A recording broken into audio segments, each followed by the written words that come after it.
On a quelques dizaines de milliers d'entrepreneurs du coup devant nous. Okay. Là, je leur ai parlé pendant pas mal de temps de comment se lancer dans le business. Et en fait, on avait vraiment envie de t'avoir dans le challenge pour que tu parles de l'état d'esprit. Parce qu'en tant que sportif, tu as joué des matchs avec des enjeux de fou. Tu as dû subir la pression, tu as dû avoir des moments difficiles, tu as dû avoir des moments aux entraînements où tu n'as pas envie de courir, tu as envie d'abandonner, tu as plein de trucs en même temps. Comment est-ce qu'on fait pour avoir un état d'esprit de gagnant et comment est-ce qu'on fait pour justement aller chercher nos objectifs? Écoute, déjà, bonsoir. Bonsoir à tous. J'espère que vous portez bien, que toutes les familles ont passé de très bonnes fêtes. Concernant l'état d'esprit, c'est vrai qu'en tant que sportif, on nous l'inculque très jeune. Parce que dans un centre de formation, tu es avec une vingtaine de jeunes talents venus de différents coins de Paris. Moi, j'étais au centre de formation du PSG. J'ai eu la chance d'avoir côtoyé pas mal de talents. Donc, très jeune déjà, il y a une concurrence qui naît. Donc, avec tes potes avec qui tu vas à l'école, mais quand vous êtes sur le terrain, tu te bats pour ta place. Donc, tu es obligé de te forger un mental de guerrier et c'est le meilleur qui joue, tout simplement. Et puis, c'est vrai qu'en tant que sportif, plus tu avances, j'allais dire, plus l'étau se resserre parce que vous commencez avec une trentaine de gamins en centre de formation et puis pour atteindre, j'allais dire, le monde professionnel, c'est très, très difficile. Je dis souvent que c'est un faux rêve, limite, parce qu'il y a beaucoup de prétendants, mais très peu d'élus. Donc, il faut cravacher, il ne faut pas lâcher, il faut avoir un mental à toute épreuve. Et comme tu le disais tout à l'heure, ça nous arrive aussi, par moment, d'avoir un peu la flemme d'aller à l'entraînement, parce que c'est tous les jours et tous les jours et tous les jours depuis pas mal d'années. Mais quand tu es ambitieux et quand tu sais où tu veux aller, forcément, tu lâches rien. Et quand tu sais pourquoi tu te bats aussi, c'est important. On a parlé exactement de ça juste avant, le fait de se créer un pourquoi, une motivation profonde qui nous aide dans les moments difficiles et qui nous pousse à avancer. Toi, c'était quoi justement cette motivation ? Pour ma part, j'ai eu une enfance assez précaire. Et puis voilà, ça veut dire que j'avais cette envie de sortir, j'allais dire, ma famille de cette misère, clairement. Pour ceux qui m'ont connu à l'époque, très peu, savent exactement ce que j'ai vécu. Et c'est vrai que c'était pas facile. Et puis voilà, c'était ma force. C'était ma force. Et puis j'ai aussi perdu mon père à 13 ans.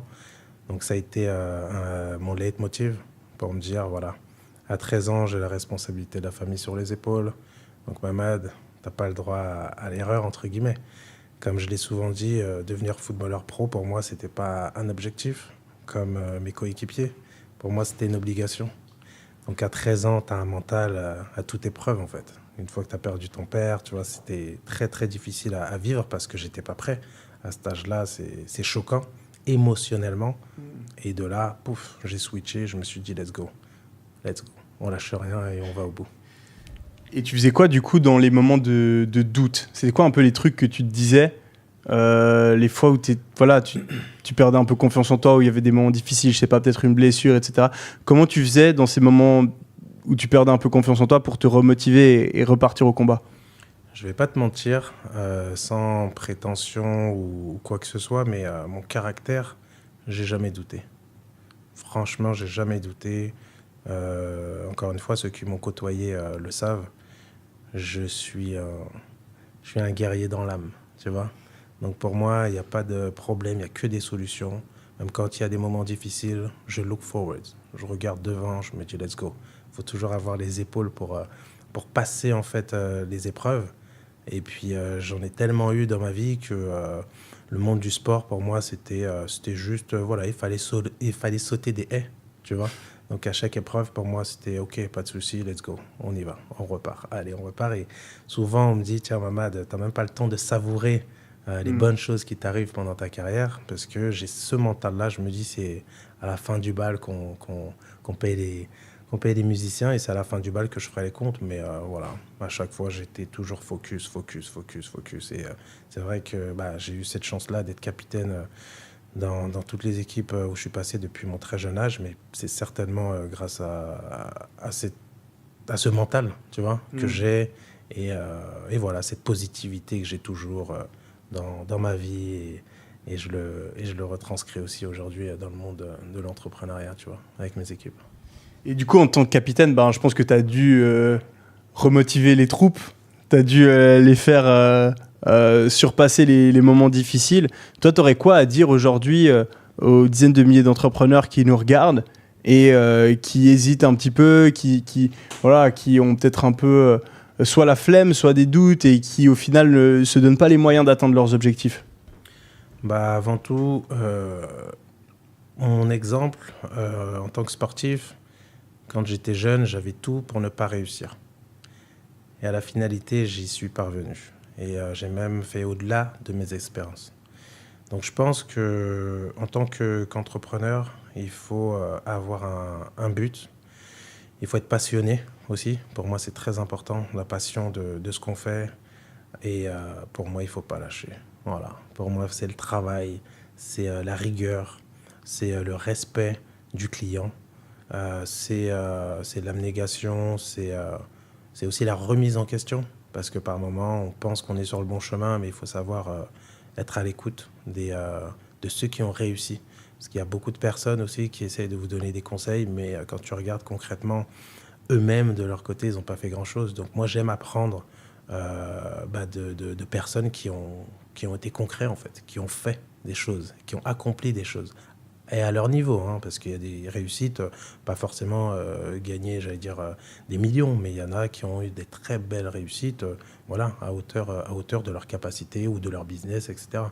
Donc moi, j'aime bien apprendre de ceux qui font du concret. C'est comme dans le sport, parallèlement. Le sport, c'est pareil. Je pense que pour un jeune, c'est plus facile d'écouter un pro qui a eu une belle carrière ou qui a eu une carrière, tout simplement, que une personne qui a juste eu des diplômes de coach, etc., qui peut aussi apporter son expertise, mais c'est plus simple pour un jeune, je pense, quand il a des conseils d'un coach qui a une belle carrière, tu vois, il est encore plus attentif, plus émerveillé, et surtout que la personne a vraiment pratiqué, donc il sait de quoi il parle parce qu'il l'a vécu. Et du coup, beaucoup de personnes te connaissent, énormément de personnes te connaissent avec ta carrière incroyable dans le foot. Mais aujourd'hui, tu es en train de débuter une nouvelle carrière et tu as déjà même une carrière assez impressionnante dans le monde du business et des investissements. On en avait parlé la dernière fois qu'on s'était vu.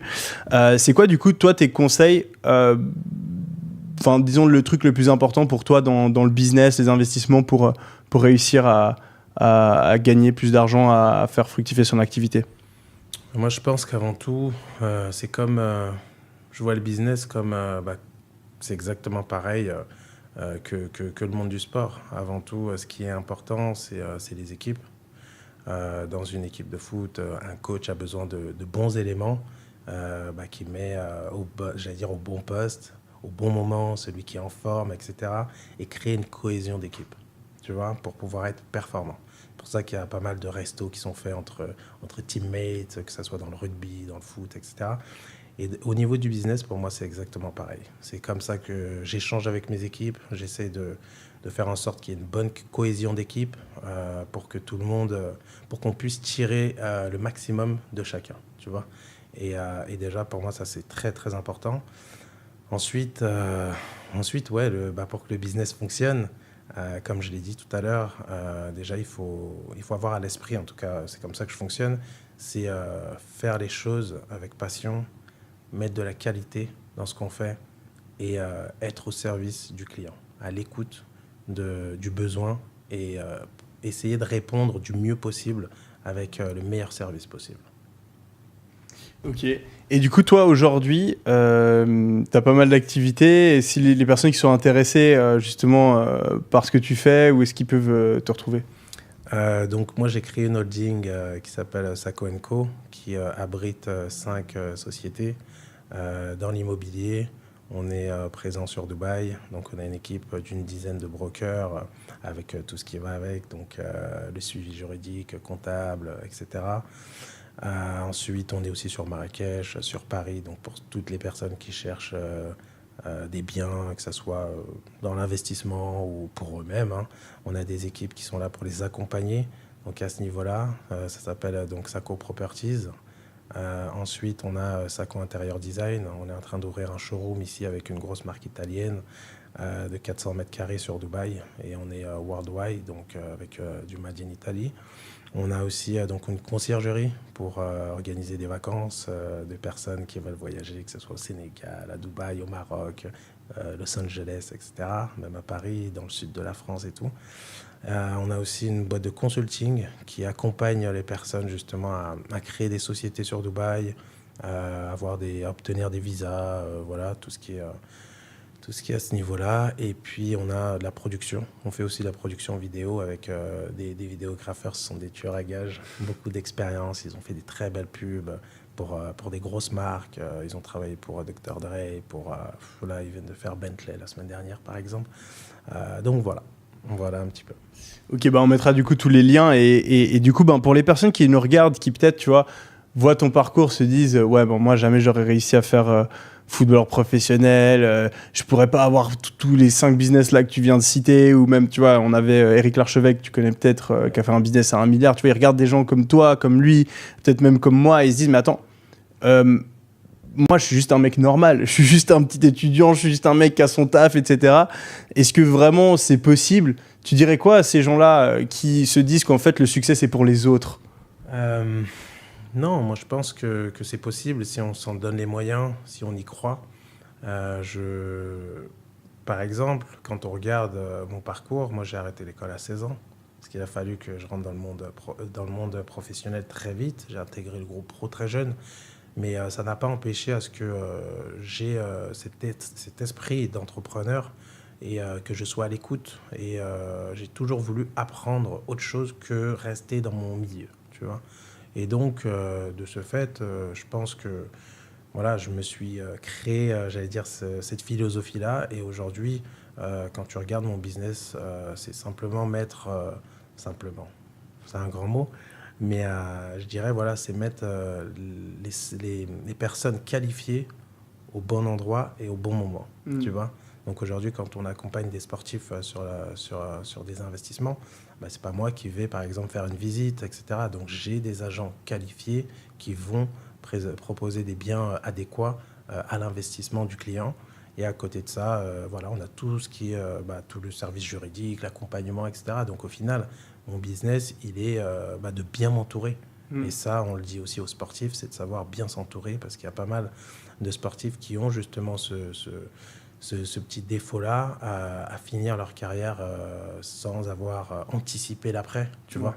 Donc, c'était mal conseillé, après c'est... Exactement, ouais. Et moi ça m'attriste de voir ça.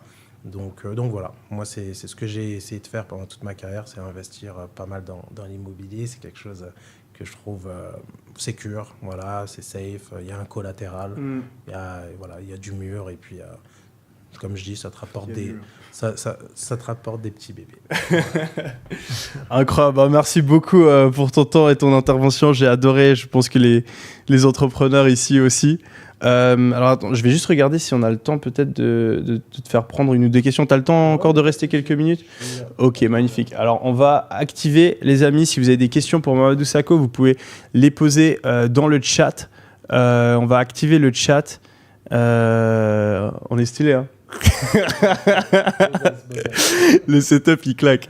Ouais, donc du coup là vous pouvez poser vos questions dans le chat comme ça. Alors attendez, parce que moi j'ai des problèmes, tu sais, on est tellement en live, des fois mon truc il bug. D'ailleurs, ah oui, important, mon équipe m'a dit que le plan d'action e-com, en fait vous êtes tellement nombreux que vous avez fait crasher le site du plan d'action. Donc ne vous inquiétez pas, on vous en renverra un lien après.